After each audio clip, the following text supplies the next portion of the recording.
This is going to be a slightly different commentary video than normal. I basically had a really crazy Uber driver on my way to the airport, and then I spent 2 hours writing about it and making a little story. So unlike my usual ranting, this is gonna be me reading from a script. I'll probably like interrupt at some points, but I wanted to try it out. So this is like full story mode time. You guys ready?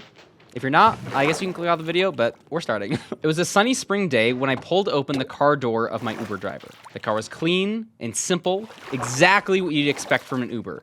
The man driving was not. He was either a pathological liar or that crazy old guy you'd meet in a bar with 1,000 stories. In his mid-50s, with eyebrows that seemed almost invisible compared to his thick Hitler mustache, the man squawked, "Are you Parker?" He was loud and abrupt, but not in a mean way. "Yeah, that's me," I said, with the passenger door still halfway open. He moved a bag off the front seat to make room for me. "Oh no, it's all good. I don't need to sit in the front," I replied. I know lots of Ubers keep the passenger seat forward because they don't like to give people like the opportunity to sit in the front seat. You know, maybe they just don't want to talk. "I don't give a where you sit," he replied, just as loud and abrupt as the first time. I decided to sit in the back. This was going to be an interesting ride. I set my old high school backpack behind the driver's seat before claiming the opposite seat. I could make eye contact with Brett, as I came to know him, if he turned halfway around. "You were totally slammed last time I saw you," Brett slurred as I closed the door.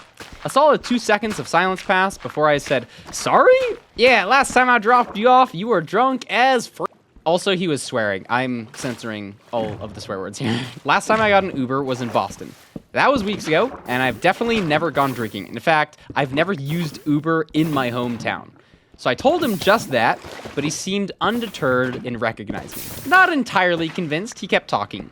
Apparently, he mostly picks up drunks from Denmark's bustling 2nd Street on the weekends. Also, this is not Denmark, but I'm definitely not giving out personal details around where I live, so this is Denmark. It seemed plausible he confused me with another Parker living in my housing complex. I like Uber rides, I really do. It's a great way to learn about different walks of life, and usually, Uber drivers can talk the ear off even the most resilient statue. I love it. My last Uber driver in Boston was an old immigrant father from the Middle East who dropped truth bombs and life wisdom for 90 minutes straight. Maybe it's my demeanor or the fact I don't pull out my phone, but most Uber drivers get the memo. I want to listen. It's not uncommon for me to spend 3 minutes on the driveway wrapping up a conversation with an Uber driver. Most people love giving out their life advice, and I love hearing it. Some of the vocabulary from here will be censored. I'm on YouTube, and we'll keep this PG, but he started the conversation off with hackers, protesters, pharmaceuticals, and fun drinks. Those were his starting conversation topics. Read between the lines. If you don't understand, I'm not elaborating. I was not expecting that. 2nd Street is downtown of my hometown, and I'm not the most well-educated on it, but I wouldn't call it a hacker and protester town. I go there to watch movies and get ice cream.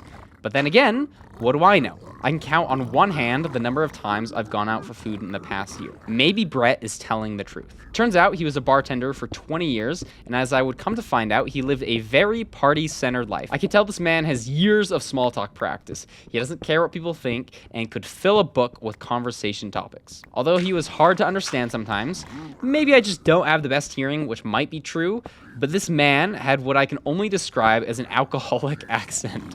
Midwestern might be a good adjective, probably a tinge of Southern too, but most notably, he'd slur words in the same way that you'd expect somebody to speak while drunk. But he wasn't drunk. He'd slur the same words over and over.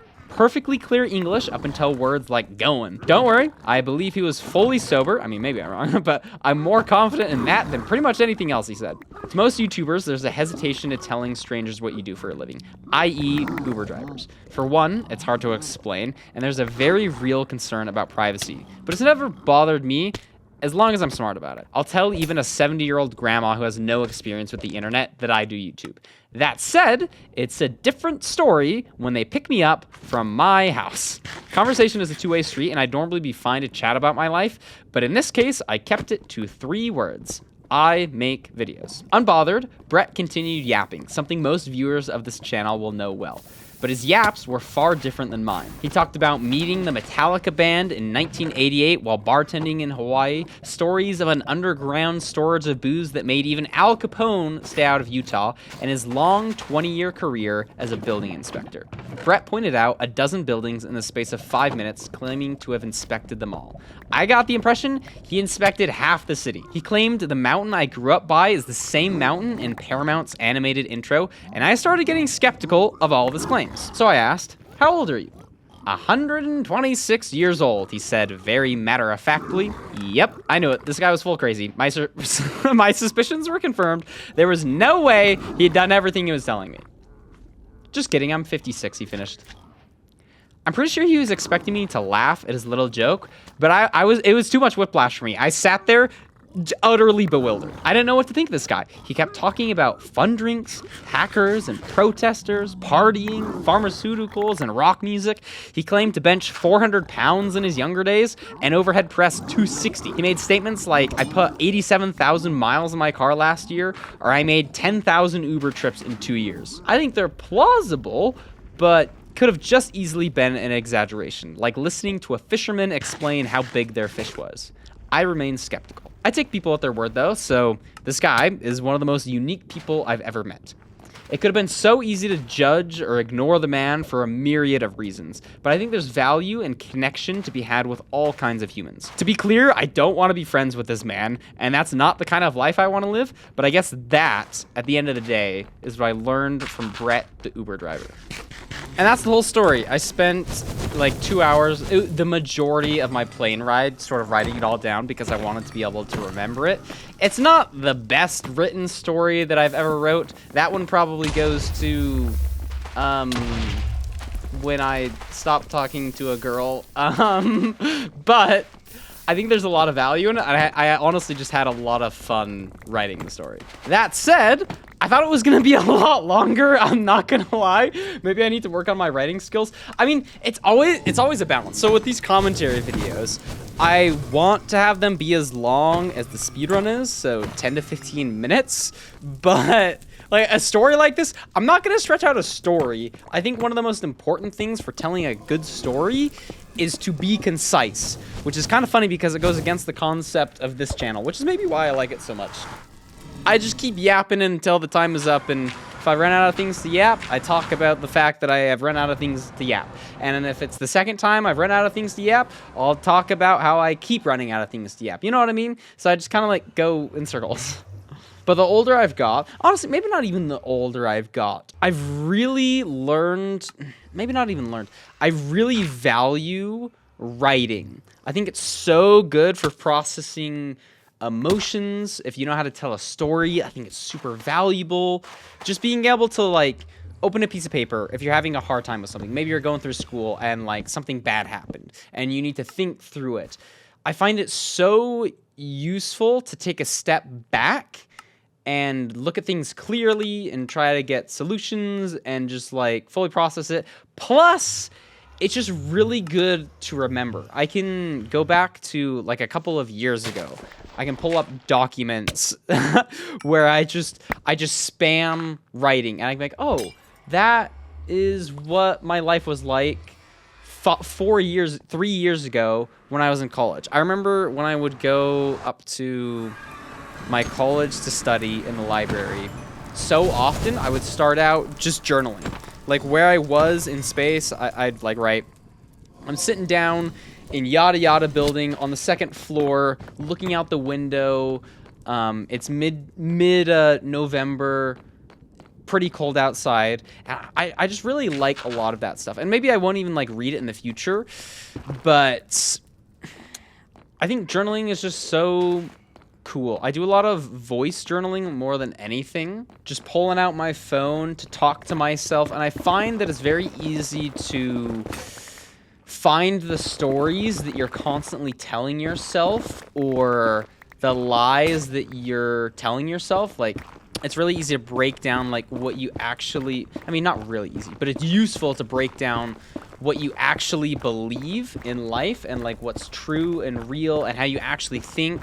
And it's just like a good way to reflect on different like experiences that you've had in the day. Maybe you're talking to somebody and you realize, oh, I don't really like how I talked to that person. I think I was a little bit mean, or I was a little bit dismissive. I was thinking about something else. I wasn't paying attention. Maybe you're like, oh, I shouldn't have like just used that one word. It could have been like taken a bad way, or maybe I'll like talk to them, or maybe just the fact that that was really good.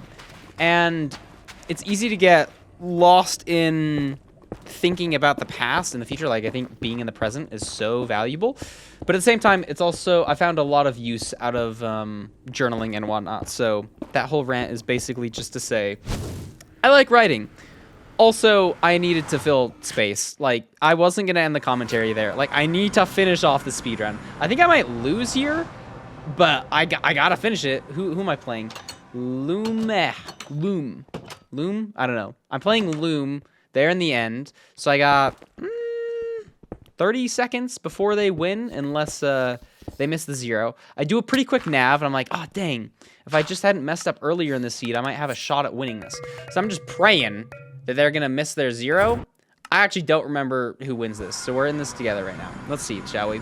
I got plenty of beds. I got anchors, a crossbow, really good hotbar, mess up my drag clicking a little bit nervous on the block placements, go to 94, place in blocks, as you do in a 0 cycle and a setup.